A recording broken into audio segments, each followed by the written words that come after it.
नमस्कार, मैं हूं धर्मेंद्र। आप देख रहे हैं online news India. Uttar Pradesh के मुख्यमंत्री योगी आदित्यनाथ, उनको एक बड़ा शौक है नाम बदलने का। उनको वाकई नाम बदल देना चाहिए। नाम बदल देना चाहिए। हत्याओं जैसी अपराध का अब नाम बदल देना चाहिए। हत्याएं जहां पर होती हैं, बलात्कार जहां पर होते हैं, उनको अब बलात्कार हत्या नहीं कहा जाना चाहिए, बल्कि उनको कहा जाना चाहिए कि वो रोजमर्रा की खबर है। उनका नाम बदल करके जो है वो रोजमर्रा की खबर उनको रख देना चाहिए। उत्तर प्रदेश के अंदर से जिस तरह से लगातार जघन्य अपराध सामने आ रहे हैं, ऐसा लगता है कि उत्तर प्रदेश में कानून व्यवस्था नाम की कोई चीज नहीं बची है।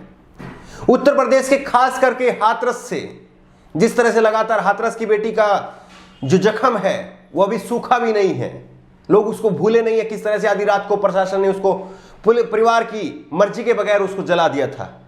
लेकिन आप देखिए, उत्तर प्रदेश के हाथरस से ही एक बड़ी घटना सामने आई है, जहां पर एक पीड़िता जिसके साथ में छेड़खानी की गई और उसी पीड़िता के पिता को गोलियों से भून दिया जाता है। जो आरोपी है वो जमानत पर छूट करके बाहर आता है और उसके बाद में जिस पीड़िता ने केस किया था, उसके पिता ने छेड़खानी की, मेरे बेटी के साथ में छेड़खानी हुई है, और उसके बाद में उसको तमगा क्या मिलता है, इनाम क्या मिलता है, उसके सीने के अंदर 10 से 12 जो है वो गोलियां दाग दी जाती हैं। 6-7 लोग आते हैं और सीधे सीधे उसके सीने के अंदर जो है वो 10-12 गोलियां जो है वो मार देते हैं। आपकी ही बेटी के साथ में जो है वो छेड़खानी हुई, आरोपी जमानत पर है, और उसके बाद में आप ही की बेटी ने छेड़खानी का आरोप जो है क्यों लगाया, केस क्यों दर्ज करवाया, इस बात से आरोपी जो है वो इतना खफा था, इतना गुस्से में था, उसने पिता को ही जो है वो मौत के घाट उतार दिया। ये सब कुछ हो रहा है रामराज वाले उत्तर प्रदेश में। गौरव शर्मा जो है वो मुख्य आरोपी बताया जा रहा है, गौरव शर्मा, और ये जो है अभी फरार है। पहले आपको उस पीड़िता की गुहार सुनाते हैं। वो पीड़िता गुहार लगा रही है कि मुझे इंसाफ दो। ये वाकई अपने आप में दुख भरी खबर है, दुखदाई है कि एक लड़की, उसके साथ छेड़खानी होती है, उसके बाद में उसके आरोपी को जो है जमानत मिल जाती है, और उसके बाद में उसी के पिता को गोलियों से भून दिया जाता है। सुनिए आप किस तरह से ये लड़की जो है वो गुहार लगा रही है। आपने देखा किस तरह से ये लड़की रो रही है, बिलख रही है। मंदिर के अंदर ये लड़की गई थी, वहां से आरोपी जो है इसका पीछा करने लगता है, वहीं से जो है कासूनी शुरुआत हो जाती है, और उसके बाद में खेत में ये लोग पहुंच जाते हैं, और खेत में इसका पिता जो है वो आलू की खुदाई कर रहा था।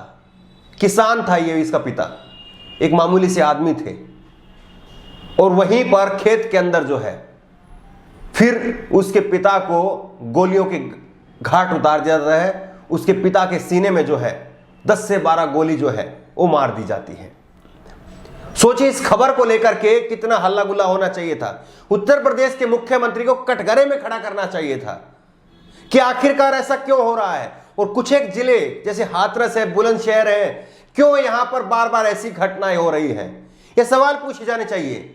लेकिन योगी आदित्यनाथ साहब मुख्यमंत्री, उनको फुर्सत कहां है। अब 5 राज्यों में चुनाव होने हैं, तो चुनाव के लिए प्रचार प्रसार में बिजी हैं, स्टार कैंपेनर हैं, और वहां पर जाकर के बता रहे हैं कि देखिए हमने राम मंदिर बनाना शुरू कर दिया है, हम राम राज ले आए हैं, और इसी तरह का राम राज जो है वो आपके राज्यों में भी आ जाएगा। अब भाजपा की सरकार बनवाइए। उनको यह भी बताना चाहिए कि उत्तर प्रदेश के अंदर किस तरह से गुंडा राज है, यह उदाहरण भी उनको बताना चाहिए। वहां पर जाकर के अपनी विफलताएं जो है वो भी वहां पर जाकर के बतानी चाहिए। लेकिन ये सब कुछ जो है पूरी तरह से इस पर सन्नाटा है। गोदी मीडिया में इसको लेकर के कहीं कोई चर्चा नहीं है। एक बार दिखाएंगे और उसके बाद में जो है खत्म। इसको लेकर के जो लगातार सरकार के ऊपर दबाव बनाना चाहिए, वो दबाव जो है गोदी मीडिया से पूरी तरह से मुक्त हो गया है। सोचिए किस तरह से टीवी पर प्राइम टाइम में इंटरव्यू चलते हैं, नेताओं के बड़े बड़े लच्छेदार भाषण चलते हैं, कोई नहीं दिखाता कि एक बेटी के साथ में ये कुछ हो रहा है। एनडीटीवी की आप ये खबर देख लीजिए। आरोपी गौरव शर्मा को 2018 में एक यौन शोषण केस में 1 महीने की जेल की सजा हुई थी। पीड़िता के पिता ने उसके खिलाफ पुलिस में केस दर्ज कराया था। सोमवार को गांव में आरोपी और पीड़िता के परिवार के बीच किसी बात को लेकर के झड़प हुई, और उसके बाद में गोली चला दी। इस पीड़िता ने बताया है कि आरोपी जो है वो लगातार हमारे परिवार के ऊपर दबाव बना रहा था कि आप केस वापस ले लीजिए, और केस वापस नहीं लिया। इसीलिए जो झगड़ा बढ़ता चला गया और झगड़ा बढ़ता इतना चला गया कि उसने अपने पिता को खो दिया। उसका सहारा था उसका पिता और उसको खो दिया। याद करिए किस तरह से उन्नाव में उस बेटी को जो है वो टक्कर मार दी जाती है। चिन्मयानंद बीजेपी का सांसद था, उसमें कुलदीप सेंगर, किस तरह से ये बीजेपी के लगातार सांसद विधायक रेप के आरोपी रहे हैं। ये कैसे उस प्रदेश में आप ये कल्पना कर सकते हैं कि बहन बेटियां सुरक्षित होंगी। पुलिस अब क्या कह रही है इस मामले पर? पुलिस कह रही है कि हमने एक आरोपी को जो है वो गिरफ्तार कर लिया है, लेकिन जो मुख्य आरोपी बताया जा रहा है गौरव शर्मा, वो अभी भी फरार है। गौरव शर्मा को अभी पुलिस गिरफ्तार नहीं कर पाई है और पुलिस कह रही है कि आपसी रंजिश का मामला था, औरतों के बीच में जो है वो कहा-सुनाई हो गई और फिर वो झगड़े के रूप में बदल गई और फिर उसमें जो है गोली चल गई। पुलिस का ये कहना है। क्षेत्र के ग्राम नौजरपुर में एक 50 वर्षीय व्यक्ति की हत्या के संबंध में थाना सासनी पुलिस द्वारा त्वरित कार्रवाई करते हुए उक्त मुकदमे में नामजद एक हत्यारोपी ललित शर्मा को गिरफ्तार किया गया है तथा उसके विरुद्ध वैधानिक कार्रवाई की जा रही है। शेष अभियुक्तों को भी शीघ्र ही गिरफ्तार किया जाएगा।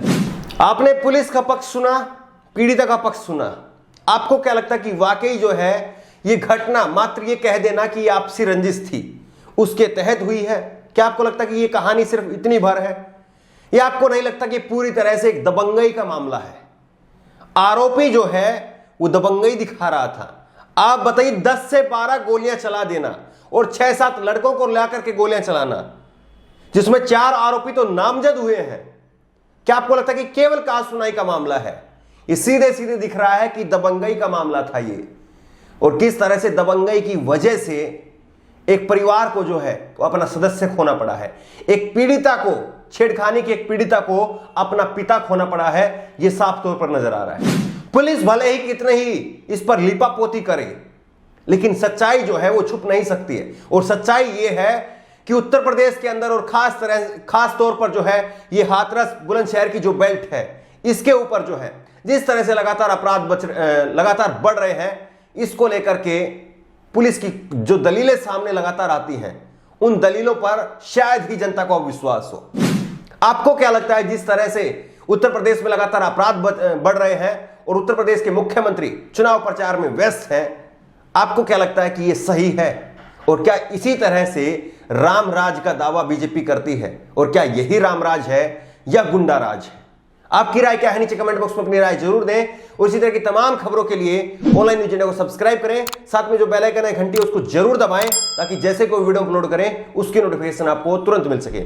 धन्यवाद। इस खबर को अभी लाइक करें, शेयर करें, अभी चैनल को सब्सक्राइब करें और घंटी जरूर दबाएं।